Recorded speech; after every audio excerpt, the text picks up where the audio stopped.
ನಮಸ್ಕಾರ. ಇವತ್ತು ನಾವು ಇದು ಶ್ರೀನಿವಾಸಪುರ ತಾಲೂಕು ದ್ವಾರಸಂದ್ರ ಗ್ರಾಮ ಅನ್ನೋ ಒಂದು ಊರಿನಲ್ಲಿ ಇದ್ದೀವಿ. ಇದು BSF ಕಂಪನಿಯ ಚಾಂಪ್ 33 ಅನ್ನೋ ಒಂದು ವೆರೈಟಿ. ಇದು ಒಂದು 30 ಡೇಸ್ ಆಗಿದೆ. ತುಂಬ ಚೆನ್ನಾಗಿ ಬಂದಿದೆ ಇದು. ಹಾಗೂ ನೀವು ನೋಡ್ತಾ ಇರ್ಬೋದು, ಫ್ಲವರ್ಸು ಸಹ ಯಾವುದೇ ಡ್ರಾಪ್ ಆಗಲಿ ಇನ್ನೊಂದಾಗಲಿ ಆಗಿಲ್ಲ. ತುಂಬ ಕ್ಲಿಯರ್ ಆಗಿದೆ.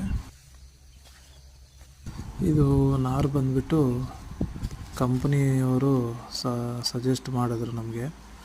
ಅದೇ ರೀತಿಯಾಗಿ ಶ್ರೀ ವೇಣುಗೋಪಾಲ ಸ್ವಾಮಿ ಆಗ್ರೋ ನರ್ಸರಿ ದ್ವಾರಸಂದ್ರ, ಇಲ್ಲಿಂದ ತಗೊಂಡೋಗಿ ನಾಟಿ ಮಾಡಿರ್ತಾರೆ ರೈತರು. ನೋಡ್ಬೋದು ನೀವು ಎಷ್ಟು ನೀಟಾಗಿದೆ ಅಂತ. ಅಲ್ಲಿ ಸಹ ವೈರಸ್ ಇಲ್ಲ, ನೋ ವೈರಸ್ ಚಾಂಪ್ 33. ಬೇಸಿಗೆ ಕಾಲಕ್ಕೂ ಸಹ ಇದು ತುಂಬ ಚೆನ್ನಾಗಿದೆ, ನಾಟಿ ಮಾಡ್ಬೋದು ರೈತರು ಇದನ್ನು.